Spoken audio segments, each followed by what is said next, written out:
పరిశుద్ధ గ్రంథంలో నుండి కొన్ని మాటల్ని ధ్యానం చేసుకుందాం. 2 సమూయేలు గ్రంథం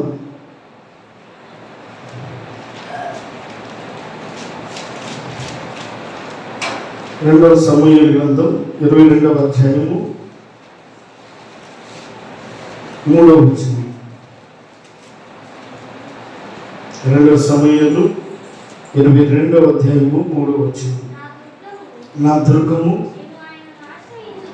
నేను ఆయనను ఆశ్రయించుదును, నా కేడము, నా రక్షణ శృంగము, నా ఉన్నత దుర్గము, నా ఆశ్రయ స్థానము, ఆయనే నాకు రక్షకుడు, బలాత్కారుల నుండి నన్ను రక్షించువాడము నీవే. చాలు.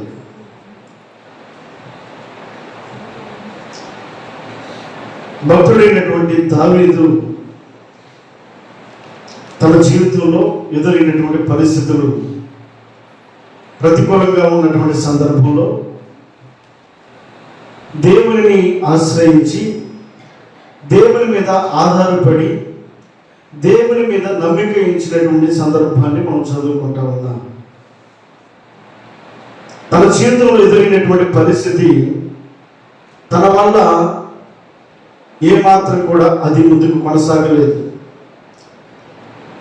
తన వల్ల, తన శక్తి వలన, తన బలం వలన, తన జ్ఞానం వలన ఏమాత్రం కూడా సాధించలేను అని అనుకున్నటువంటి ఆ వ్యక్తి ఆ దావీదు దేవుణ్ణి ఆశ్రయిస్తూ ఉన్నాడు. భక్తుడు అంటున్న మాట ఏమిటంటే, నా దుర్గము, నేను ఆయనను ఆశ్రయించుదును. ఎవరిని ఆశ్రయిస్తాడట? దేవుడిని ఆశ్రయిస్తాడు. చాలాసార్లు మన వల్ల కాని పనిని మనం కొందరి మీద ఆధారపడుతూ ఉంటాం. చిన్నపిల్లలు ఏదైనా మనం షాప్కి వెళ్ళాలనుకోండి, మనం అంత దూరం పోయి రాలేక చిన్నపిల్లలు ఉన్నారు అనుకోండి, వాళ్ళు ఏం చేస్తాం? అయ్యా పలానా చోటుకి వెళ్ళి పలానది తీసుకొని రమ్మని బతిమాలుతాం. అలాగే మన వల్ల కాని పనిని మనం ఎవరో ఒకరి మీద ఆధారపడుతూ ఉంటాం, ఎవరో ఒకరిని మనం ఆశ్రయిస్తూ ఉంటాం, ఎవరో ఒకరిని మనం నమ్ముకుంటూ ఉంటాం, ఎవరో ఒకరి మీద ఆధారపడుతూ ఉంటాం.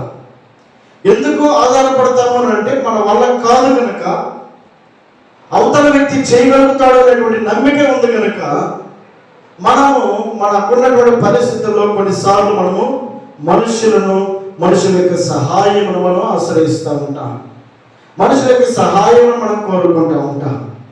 దావీదు కూడా భక్తిపరుడే కానీ, దేవుని యొక్క హృదయానుసారుడే కానీ, దేవుని యొక్క మార్గంలో నడుస్తూ ఉన్నటువంటి దావీదు కూడా పరిస్థితుల యొక్క ప్రతికూలతలో అతడు కూడా కొన్ని ప్రతికూల పరిస్థితులను ఎదుర్కొంటూ వచ్చాడు.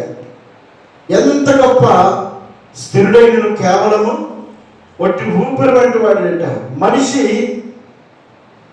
ఎంత గొప్ప స్థిరుడైనను ఏదో ఒక విషయంలో, ఏదో ఒక కోణంలో ఎవరో ఒకరి మీద ఆధారపడుతూ ఉంటాడు. కాబట్టి దావీదు కూడా భక్తిపరుడే కానీ, తన భక్తి జీవితంలో తనకు కూడా కొన్ని ఆటుపోట్లు ఎదురైనవి, కొన్ని పరిస్థితుల ప్రతికూలతలో అతను కూడా మార్గంలో ప్రయాణం చేస్తూ ఉన్నాడు. తాను ఆశించినట్లుగా ఆశీర్వాదకరంగా కొన్నిసార్లు తన జీవితంలో లేదు. కొన్నిసార్లు కష్టాల గుండా ప్రయాణం చేసిన వాడికి దావీదు కనపడుతూ ఉంటాడు. కొన్నిసార్లు దూరముగా వెళ్ళి అడవులలో ఒంటరిగా జీవించినటువంటి దావీదును మనం గమనిస్తూ ఉంటాం. కొన్నిసార్లు కన్నీరు కారుస్తూ ఉన్నటువంటి దావీదుని మనం గమనిస్తాం. దావీదు అంటాడు ఒక సందర్భంలో, అయ్యా నా కన్నీళ్లు నా పరుపును తేలజేయుచున్నవి అని అంటాడు. మరొక సందర్భంలో, యోధ అరణ్యములో ఉండి నేను ఈ మాటలు మాట్లాడుతూ ఉన్నాను అని అంటాడు. అంటే దావీదుకి దేవుడిచ్చినటువంటి కొన్ని ఆశీర్వాదాలు తన జీవితంలో అవి అతనికి ప్రతికూలంగా మారిపోయింది. దేవుడు అభిషేకించాడు, కానీ అభిషేకించబడినటువంటి దావీదు జీవితంలో కూడా పరిస్థితులు కొన్నిసార్లు ప్రతికూలంగా మారిపోయింది. అయితే అంత మాత్రాన తన భక్తి జీవితాన్ని విడిచిపెట్టలేదు. అంత మాత్రాన దేవుణ్ణి దూరముగా పెట్టడానికి అతను ఇష్టపడలేదు. అంత మాత్రం చేత తను దేవునికి మధ్యలో ఉన్న సంబంధములు దూరం చేసుకోలేదు. భక్తుడు అంటాడు, ఆయనే ఆశ్రయించుచున్నాను. ఆశ్రయదుర్గము. ఏ సందర్భంలో ఆశ్రయదుర్గం?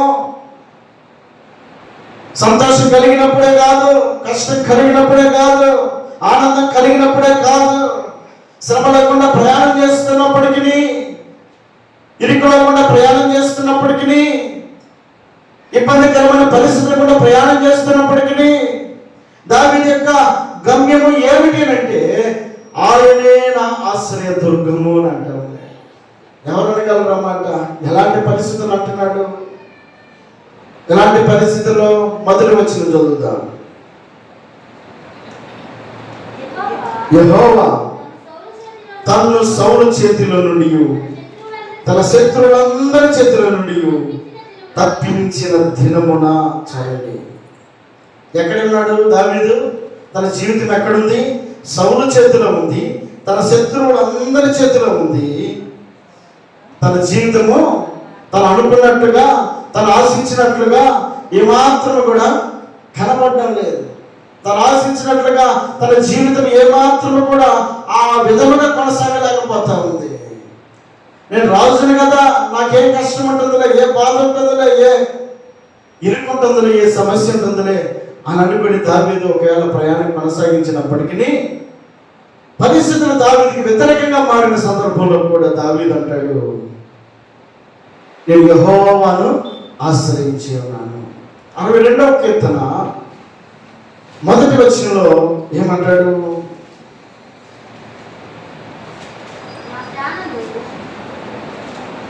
61వ కీర్తన మొదటి వచనం, దేవా నా మొర ఆలకింపుము, నా ప్రార్థనకు చెవియొగ్గుము, నా ప్రాణము తల్లడిల్లగా మా భూదిగంతముల నుండి.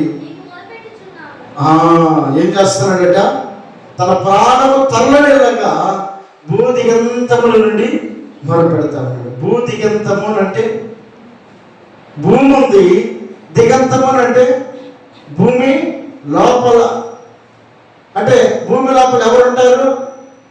చనిపోయిన వ్యక్తులు ఉంటారు. తన జీవితం ఎలాగ మారిపోయింది? చనిపోయే స్థితి. తన జీవితము ఇక పూడ్చిపెట్టబడినటువంటి స్థితి, ఇక కనుమరుగైపోయినటువంటి స్థితి. భూ దిగంతముల నుండి మొరపెడతా ఉన్నాడట. భూ దిగంతముల నుండి అంటే దావీదుకు కలిగినటువంటి ప్రతి పరిస్థితిని కూడా దావీదు దేవుని మీద ఆధారపడుతూ ఉన్నాడు. భూదిగంతముల నుండి ఏం చేస్తున్నాడు? ఆయన దేవునికి మొరపెడతా ఉన్నాడు.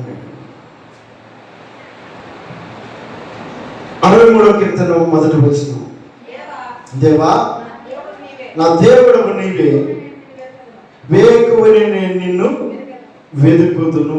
ఏమంటున్నాడు? దేవా నా దేవుడవు నీవే, వేకువని నేను నిన్ను వెతుకుదును.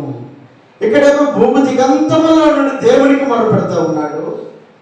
ఇక్కడేమో వేకువని లేచి నేను నిన్ను స్తుతిస్తాను అని అంటా ఉన్నాడు. ఈ 63వ కీర్తనలో కూడా ఏ సందర్భంలో రాయబడిన కీర్తన ఇది? దావీదు యూద అరణ్యములో ఉండగా, అదండి అరణ్యములో ఉండగా రచించిన కీర్తన. ఎవరు లేరు సహాయపడేవారు, నానే దిక్కు ఎవరు లేరు, ఒంటరిగా మిగిలిపోయాడు, అరణ్యములో ఉన్నాడు. ఇలాంటి పరిస్థితుల్లో దావీదు మిగిలిపోయాడు. పలకరించే దిక్కు లేదు, ఆదరించే నాదుడు లేడు. ఎవరు కూడా నా అనబడేటువంటి వారు కూడా శత్రువులుగా మారిపోయిన సందర్భం అది. ఒక పక్క సౌలు శత్రువుగా ఉండగానే కుమారుడైన అబ్షాలోము కూడా శత్రువుగా మారిపోయాడు. ఎందుకోసం? ఆ రాజ్యం పొందుకోవాలని. తండ్రి దగ్గర రాజ్యాన్ని, తండ్రి దగ్గర ఘనతను, తండ్రి దగ్గర గౌరవాన్ని అతడు పొందుకోవడానికి తండ్రి మీద తిరగబడిన సందర్భంలో దావీదు అంటాడు, దూరముగా అరణ్యంలోకి వెళ్ళి నా దేవుడవు నీవే. ఎవరిని ఆశ్రయిస్తున్నాడు? ప్రతికూలతలో, సమస్యలలో, కష్టాలలో, కన్నీటిలో దావీదు యొక్క ఆశ్రయము దేవుడే. అందుకే ఆ దావీదు అంటున్నాడు, మొదటి 2 సమూయేలు 22:3 అంటాడు, నా దుర్గము. అదండి ఆయన నా దుర్గము. ఆయనే నా ఆశ్రయదుర్గము, నా కేడము ఆయనే, నా రక్షణ శృంగము, నా ఉన్నత దుర్గము, నా ఆశ్రయ స్థానము, ఆయనే నాకు రక్షకుడు. చాలండి. దేవుడిని ఆశ్రయించినటువంటి బిడ్డలు ఎన్నడూ కూడా సిగ్గుపడలే. దేవుడిని ఆశ్రయిస్తే భక్తుడైన దావీదు జీవితంలో ప్రతికూలత కలిగినటువంటి సందర్భంలో కూడా దావీదు యొక్క గమ్యం ఏంటి అంటే ఆయనే ఆశ్రయదుర్గము, నేను వేకువనే లేచి ఆయనను స్తుతిస్తాను అని అంటున్నాడు. ప్రార్థన చేసేటువంటి సందర్భంలో మరొక దేవుని జ్ఞాపకం చేసుకుంటా ఉన్నాడు. ప్రతి పరిస్థితులు కూడా దేవుని మీద ఆధారపడుతూ ఉన్నప్పుడు దావీదుని దేవుడు ఎందుకు విడిచిపెడతాడు? దావీదుని దేవుడు ఎందుకు ఒంటరిని చేస్తాడు? శత్రువులందరూ అనుకుంటున్నారు దావీదు పనిక అయిపోయింది అనుకుంటా ఉన్నారు. కానీ ఇతను ఆశ్రయదుర్గం ఎవరు? దేవుడు. వాళ్ళందరికీ కనబడుతున్న పరిస్థితి దావీదుని ఒంటరిగా చూస్తున్నారు, కానీ దావీదు పక్షాన దేవుడు ఉన్నాడన్న విషయాన్ని వారు గమనించలేకపోయారు. ఏ సౌలైతే శత్రువుగా మారిపోయాడో, ఎందుకు శత్రువుగా మారిపోయాడు? వాక్యం ఏమని సెలవిస్తూ ఉంది? యెహోవా తన్ను సౌలు చేతిలో నుండి తన శత్రువులందరి చేతిలో నుండి తప్పించిన దినమున అని రాయబడింది. అంటే సౌలు చేతిలో నుండి శత్రువులందరి చేతిలో నుండి తప్పించాడంట దేవుడు. ఎందుకు సౌలు శత్రువుగా మారిపోయాడు? మొదటి సమూయేలు గ్రంథము 18:9. మొదటి సమూయేలు 18:9. కాబట్టి నాట నుండి సౌలు దావీదు మీద చూపుల్లో కూడా విషపు చూపులు ఉంటాయా? చూడటమే కదా, అన్ని చూపులు ఒకటే కదా అని మనం అనుకోవచ్చు. ప్రేమ చూపు ఉంటుంది, కనికరము చూపు ఉంటుంది, కటాక్షించే విషపు చూపు కూడా ఉందట. విషపు చూపు దావీదు మీద నిలిపినటువంటి చూపు ఎలాంటిది? విషపు చూపు. ఆ వ్యక్తిని నాశనం చేయాలని చూసేటువంటి చూపు దావీదు మీద నిలిపి ఉందట. దావీదు యొక్క ఆశ్రయం ఎవరు? దేవుడై ఉన్నాడు. దేవుడి మీద ఆశ్రయంగా ఎంచుకున్నటువంటి దావీదు పక్షాన దేవుడు నిలబడి ఉన్నాడు. సౌలు యొక్క చూపు మాత్రం విషపు చూపుతో నిలిపి ఉన్నాడట. అనుకున్నాడు దావీదును నాశనం చేయాలని. దావీదు నాశనమును కోరుకునేటువంటి సౌలు నాశనం అయిపోయాడు, కానీ దావీదు మాత్రం గొప్పవాడిగా మారిపోయాడు. దేవునికి మహిమ కలుగును గాక. హల్లెలూయా. అందుకే వాక్యం సెలవిస్తూ ఉంది అక్కడే 2 సమూయేలు 3:1. 2 సమూయేలు 3:1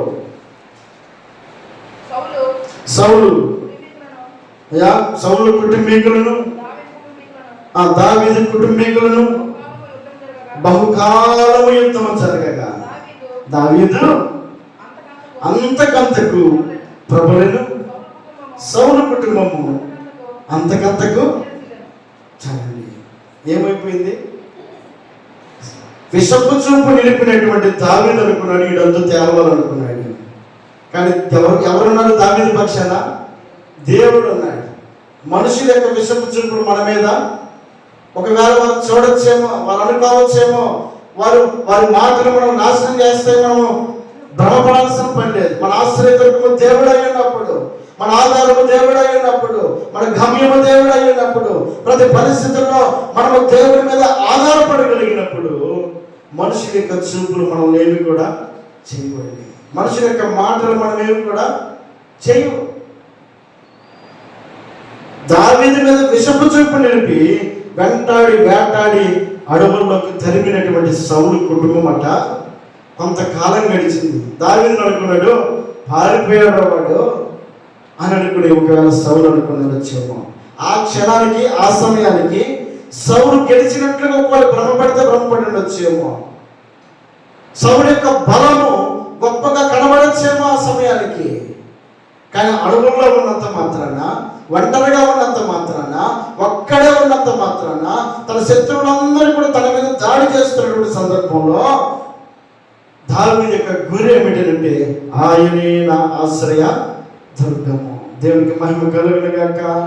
హల్లెలూయా. ఆయన ఆశ్రయ దుర్గముగా చేసుకున్నటువంటి దావీదుని కొంతకాలం గడిచిందండి. కొన్నిసార్లు మనం అంటూ ఉంటాం, నిజము నిలకడగా తెలుస్తుంది. ఇల్లు అనగానే పండగ కాదండి.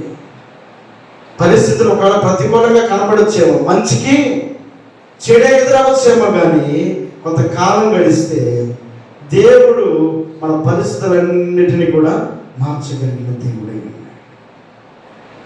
కాబట్టి విషపు చూపు నిలిపినటువంటి సౌలుట అంతకంతకు తన కుటుంబము, తన విషపు చూపు నిలిపిందేమో సౌలు అయితే కుటుంబం అంతా ఏమైపోయింది, నేరసిల్లిపోయిందట.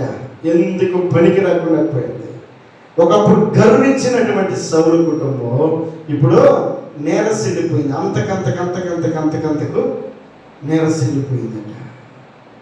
కానీ దావీదు పారిపోయాడు అనుకున్నారు, కానీ ఆ దావీదు తన కుటుంబం అంతయు ఏమని రాయబడింది, దావీదు కుటుంబీకులను బహుకాలము యుద్ధము జరగగా దావీదు అంతకంతకు విస్తరించిపోయాడట, ప్రబలిపోయాడట.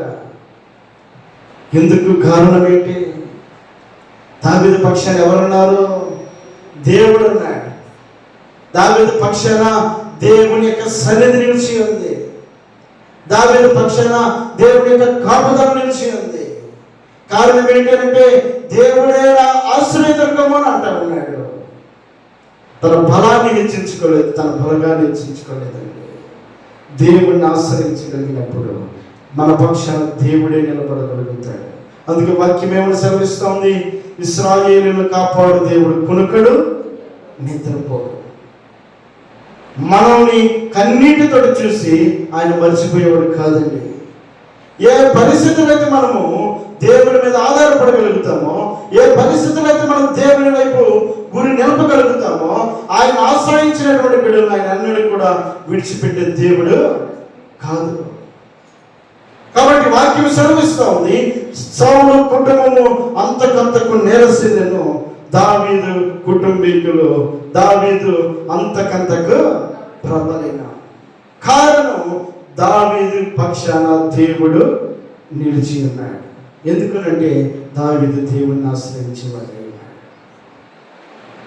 దేవుని స్తోత్రం చెల్లిద్దాం.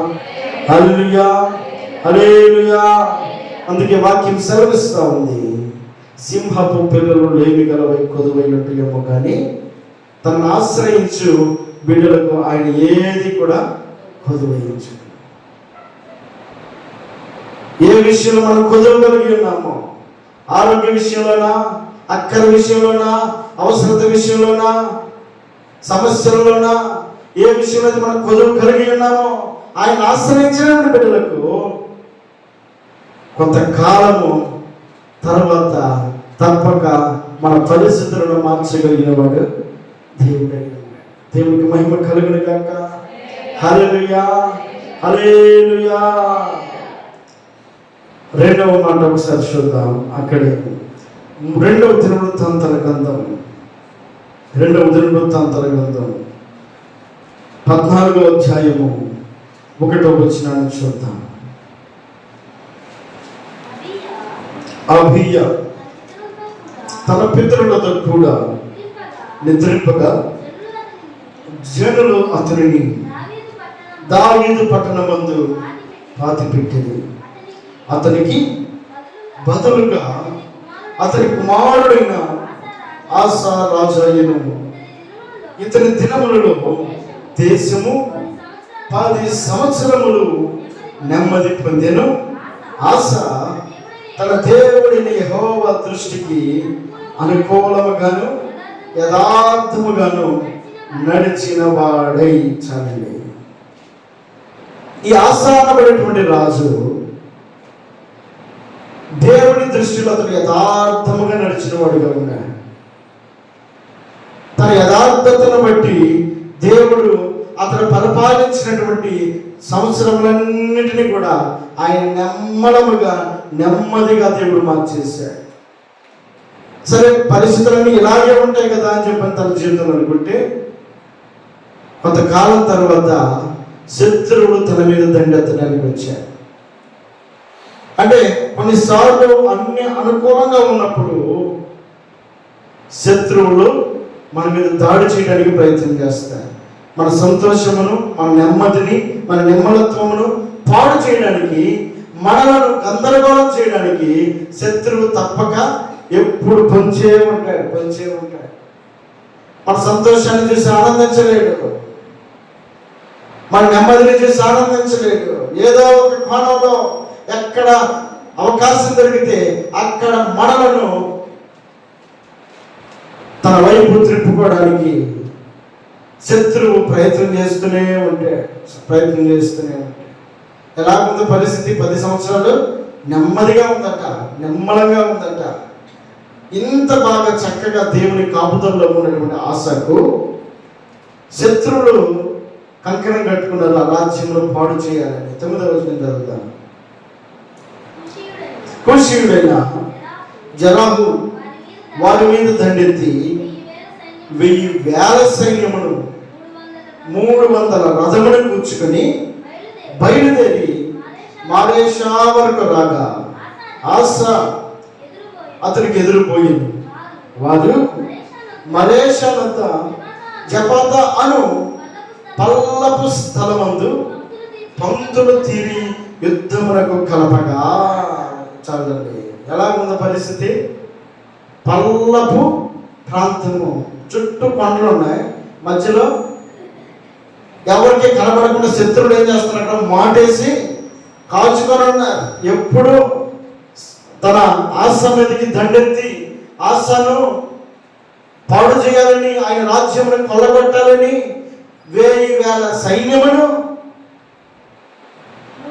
300 రథములను కూర్చుకొని బయలుదేరి మరేషా వరకు రాగా ఆశ అతనికి ఎదురుపోయి వారు మరేషా వద్ద జపాతాను పల్లపు ప్రాంతము అక్కడికి వచ్చి కూర్చున్నారు. మాటేస్తున్నటువంటి ఆ ప్రజలందరినీ చూశాడు. ఎంతమంది ఉన్నారు? 1000 మంది ఉన్నారట. 1000 మంది. ఇంతమందిని ఎదుర్కోవడానికి అనుకోలేదు ఆశ. కానీ తన దగ్గర సైన్యము కొంతే ఉంది. కానీ ఆశ చేసిన పని ఏంటంటే, తన దగ్గర ఉన్నటువంటి బలగాన్ని తీసుకుని యుద్ధం చేయడానికి అతను ప్రయత్నం చేయలేదండి. తాను ఏమాత్రం కూడా తన ఆలోచన ప్రకారంగా ఏదో చేయాలని కానీ అతను ప్రయత్నం చేయలేదు. కానీ ఆశ చేసిన పని ఏమిటంటే, శత్రువు ఎదురించినప్పుడు, కష్టం వచ్చినప్పుడు, కృంగిపోయే పరిస్థితులు ఎదురొచ్చినప్పుడు, బాధలు ఎదురొచ్చినప్పుడు, బలహీనత ఎదురొచ్చినప్పుడు ఆశ చేసిన మొట్టమొదటి పని ఏంటంటే 11వ వచనంలో ఆశ ఏం చేశాడంట? తన దేవుడైన యెహోవాకు మొరపెట్టి యెహోవా విస్తారమైన సైన్యముల చేతిలో ఓడిపోకుండా ఏం చేస్తున్నాడు? బలము లేని వారికి సహాయము చేయుటకు. అదండి ఆశ ఏమనుకున్నాడు తెలుసా? నేను బలహీనుడయ్యా. మనం ఎప్పుడైతే బలహీనులమో మనం అప్పుడే బలవంతులము. అపోస్తలుడు పౌలు అంటాడు, నేను ఎప్పుడు బలహీనుడనో అప్పుడే నేను బలవంతులను. ఆశ గమనించిన పని ఏంటంటే, నేను బలహీనుడిని అని గమనించాను.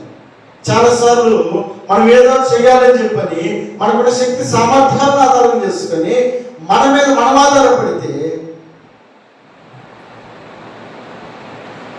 కొన్నిసార్లు మన పరిస్థితుల్లో మనం తడబడిపోతాం. మన పరిస్థితుల్లో మనం కనుక దేవుడి మీద ఆధారపడగలిగితే తను తగ్గించుకున్నవాడు హెచ్చించబడు, తను హెచ్చించుకున్నవాడు తగ్గించబడు.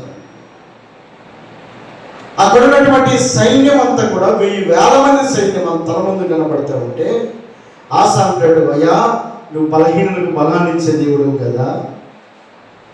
తను ఏం చేసుకున్నాడు? బలహీనుడిగా ఎంచుకున్నాడు. ఎవరి బలం మీద ఆధారపడుతున్నాడు? దేవుని బలం మీద ఆధారపడతాడు. కాబట్టి ఆయన అంటాడు, నా దేవా యెహోవా మాకు సహాయము చేయుము. రెండవది ఏమంటాడు? నేను బలహీనుడు అంటున్నాడు. రెండవది నేను నిన్నే నమ్ముకొని ఉన్నాను. నీ నామమును బట్టి ఈ సైన్యం ఎదిరించుటకు బయలుదేరి ఉన్నాము. యెహోవా నీవే మా దేవుడవు, నరమాత్రులను నీపైని జయమందనీయకమని ప్రార్థింపగా యెహోవా ఆ కూషీయులను ఆసా ఎదుటను యోధావారి ఎదుటను నిలువనీయక వారిని ముట్టినందున చాలండి. దేవునికి స్తోత్రం చెల్లిద్దా. హల్లెలూయా. ఎంతమంది వచ్చారు? 1000 సైన్యం వచ్చారు, 300 రథములు వచ్చినాయి. కానీ ఇప్పుడు చివరి పరిస్థితి ఏంటి? అందరూ కూడా వారి ఎదుట నిలువలేక పారిపోయారట. ఎవరిని ఆశ్రయించాడు? ఆసా దేవుడిని ఆశ్రయించాడు. ఏదో అన్ని చేసిన తర్వాత దేవుడి మీద ఆధారపడలేదు ఆసా. ఆసా తన దగ్గర ఉన్న సైన్యం అంతటిని కూడా ఏమన్నాడు తెలుసా? మేము బలహీనులమయ్యా, మేము నిన్నే నమ్ముకుని ఉన్నాం. ఎప్పుడైతే ఆసా దేవుని మీద ఆధారపడ్డాడో, దేవుని యొక్క గొప్పతనాన్ని గ్రహించగలిగాడో, ఆయన నమ్మిన బిడ్డలు ఆయన అన్నది కూడా సిగ్గుపరిచేవాడు కాదు. కాబట్టి దావీదు దేవుడి మీద ఆధారపడ్డాడు కనుక సౌలు కుటుంబీకుల మీద దావీదు కుటుంబము అంతకంతకు ప్రబలిందట. ఆస దేవుణ్ణి ఆశ్రయించాడు కనుక ఆస జీవితంలో ఎంత గొప్ప సైన్యమును కూడా దేవుడు తన పక్షాన్ని నిలిచిన కారణాన్ని బట్టి వాళ్ళందరూ కూడా ఎక్కడ వాయువుని మాట్లాడి తెలుసా? యెహోవా వారిని మొత్తినందున. ఎవరు చర్య తీసుకుంది? ఎవరు ఆశాపక్షాన్ని నిలబడింది? ఎవరు ఆశాపక్షాన్ని యుద్ధం చేసింది? ఎవరు? దేవుడు. అంటే దేవుడు వారి పక్షాన్ని నిలబడడానికి ఆశ్రయం చేశాడు. ఆశ దేవుడిని ఆశ్రయించాడు, దేవునికి ప్రార్థన చేశాడు, దేవునికి మొరపెట్టాడు, దేవుని మీద ఆధారపడ్డాడు, దేవుణ్ణి గురిగా కలిగి ఉన్నాడు కనుక తప్పక దేవుని యొక్క కార్యము ఆశా జీవితంలో చూడగలిగాడు. కాబట్టి దేవుని వాక్యం సెలవిస్తూ ఉంది.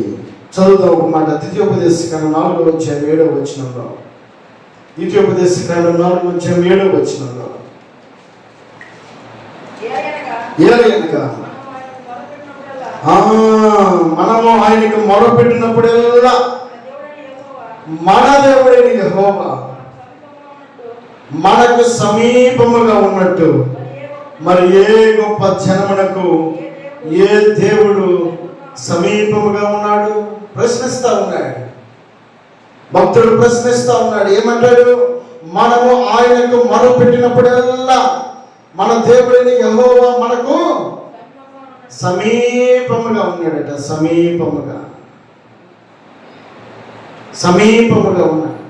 మన మాట మాట్లాడితే మన పక్షాన దేవుడు నిలబడడానికి ఇష్టపడుతున్నాడు. ఇశ్రాయేలు ప్రజలు మనుషుల మీద ఆధారపడి చేసిన ప్రార్థన ఏమాత్రం కూడా ఫలించలేదండి. ఎప్పుడైతే దేవుని వైపు చూసి ప్రార్థన చేశారో దేవుడు అంటాడు, ఇదిగో ఇశ్రాయేలు యొక్క ప్రజల యొక్క మొరను నేను విని ఉన్నాను, వారి కష్టమును నేను చూసి ఉన్నాను కనుక వారి కొరకు నేను దిగి వచ్చి ఉన్నాను అని అంటాడు. వారు మొరపెట్టారు దేవునికి, ఆయన దిగి వచ్చాడు. వాక్యం ఏమని సెలవిస్తూ ఉంది? ఇదిగో మనము ఆయనను ఆశ్రయిస్తే, మనము ఆయనకు మొరపెడితే, అంత మాత్రమే కాదు, మనము ఆయనకు మొరపెట్టినప్పుడల్లా మన దేవుడైన యెహోవా మనకు సమీపముగా ఉన్నాడట. సమీపముగా ఉన్నాడు. అందుకని అంటాడు, నాకు మొరపెట్టుము, నేను నీకు ఉత్తరం ఇస్తాను. ఈ రాత్రికాల సమయంలో దేవుడు మనకు జ్ఞాపకం చేస్తూ ఉన్నాడు. తనకు నిజముగా మొరపెట్టు వారి యొక్క మొరను ఆయన ఆలకించే దేవుడై ఉన్నాడు. తనకు మొరపెట్టు వారందరి మొరను ఆయన ఆలకించడం ఆయన సమీపముగా ఉన్నాడు. కాబట్టి సమీపముగా ఉన్న దేవుడు ఆశా ప్రార్థన విన్నాడు. సమీపముగా ఉన్న దేవుడు దావీదు ప్రార్థనను వినినటువంటి వాడు విన్నాడు. దావీదు ప్రార్థన విన్నాడు కనుక సౌలు కుటుంబము కంటే దావీదు కుటుంబము హెచ్చించాడు దేవుడు. ఆశా ప్రార్థన దేవుడు విన్నాడు కనుక శత్రువులందరికంటే కూడా ఆశను ఘనపరిచిన దేవుడు అయినాడు. రాత్రికాల సమయంలో మనము ఆయనకు మొరపెట్టగలిగితే, మనము ఆయన మీద ఆధారపడగలిగితే, మనము ఆయనను ఆశ్రయించగలిగితే తప్పక మన మనవులను ఆయన వినగలిగే దేవుడై ఉన్నాడు. నిజంగా మొరపెట్టాలట, పై మొర కాదు. తనకు నిజంగా మొరపెట్టు వారి యొక్క మొరను ఆయన ఆలోచించే దేవుడై ఉన్నాడు. కాబట్టి దేవుడిని మనం ఆశ్రయించగలిగితే ఆశ్రయించిన బిడ్డలను ఆయన విడిచిపెట్టేవాడు కాదు. కాబట్టి ఈ చిన్న మాటలు మన జీవితాల్లో ఆశీర్వాదకరంగా ఉండి నీ జీవితంలో ఎదురైన ప్రతి పరిస్థితుల్లో కూడా దేవుడే నీకు ఆశ్రయదుర్గముగా నిలిచి తన కార్యమును జరిగించునుగాక. అందరం కళ్ళు మూసుకుందాం. ఒక చిన్న ఆలోచన